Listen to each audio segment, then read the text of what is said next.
2 এপ্ৰিলত কলিয়াবৰলৈ আহিব গৃহমন্ত্ৰী অমিত শ্বাহ। মিছাত বিশাল নিৰ্বাচনী সভাত অংশ ল'ব অমিত শ্বাহে। অগপ বিজেপি মিত্ৰজোঁটৰ প্ৰাৰ্থী কেশৱ মহন্তৰ হৈ নিৰ্বাচনী প্ৰচাৰ চলাব অমিত শ্বাহে। গৃহমন্ত্ৰী কলিয়াবৰ বিধানসভা সমষ্টিৰ নিৰ্বাচন প্ৰচাৰৰ বাবে অহা 2 এপ্ৰিল তাৰিখে মিছাত বিয়লি উপস্থিত হ'ব। আমি তেখেতক আদৰণি জনাইছোঁ।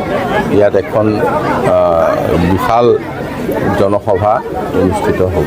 মুখ্যমন্ত্ৰীৰ বিভিন্ন জনসভাত তেখেতে অংশগ্ৰহণ কৰি আছে বিজয় সংকল্প যাত্ৰাত।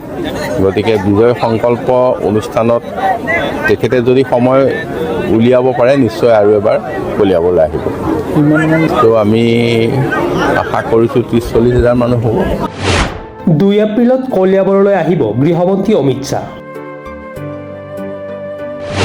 মিছাত বিশাল নিৰ্বাচনী সভাত অংশ ল'ব অমিত শ্বাহে। অগপ বিজেপি মিত্ৰজোঁটৰ প্ৰাৰ্থী কেশৱ মহন্তৰ হৈ নিৰ্বাচনী প্ৰচাৰ চলাব অমিত শ্বাহে। গৃহমন্ত্ৰী কলিয়াবৰ বিধানসভা সমষ্টিৰ নিৰ্বাচন প্ৰচাৰৰ বাবে অহা 2 এপ্ৰিল তাৰিখে মিছাত বিয়লি উপস্থিত হ'ব। আমি তেখেতক আদৰণি জনাইছোঁ। ইয়াত এখন বিশাল জনসভা অনুষ্ঠিত হ'ব। মুখ্যমন্ত্ৰীৰ বিভিন্ন জনসভাত তেখেতে অংশগ্ৰহণ কৰি আছে বিজয় সংকল্প যাত্ৰাত। গতিকে বিজয় সংকল্প অনুষ্ঠানত তেখেতে যদি সময় উলিয়াব পাৰে নিশ্চয় আৰু এবাৰ কলিয়াবলৈ আহিব।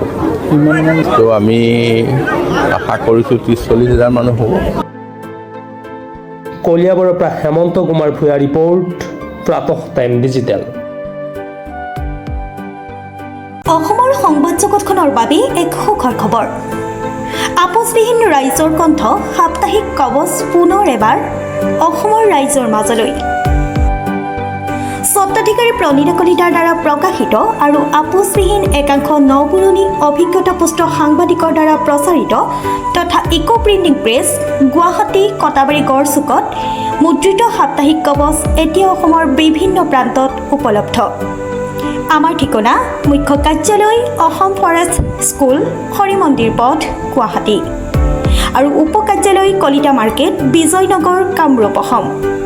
মোবাইল নম্বৰ হৈছে 9435114666 70024728813।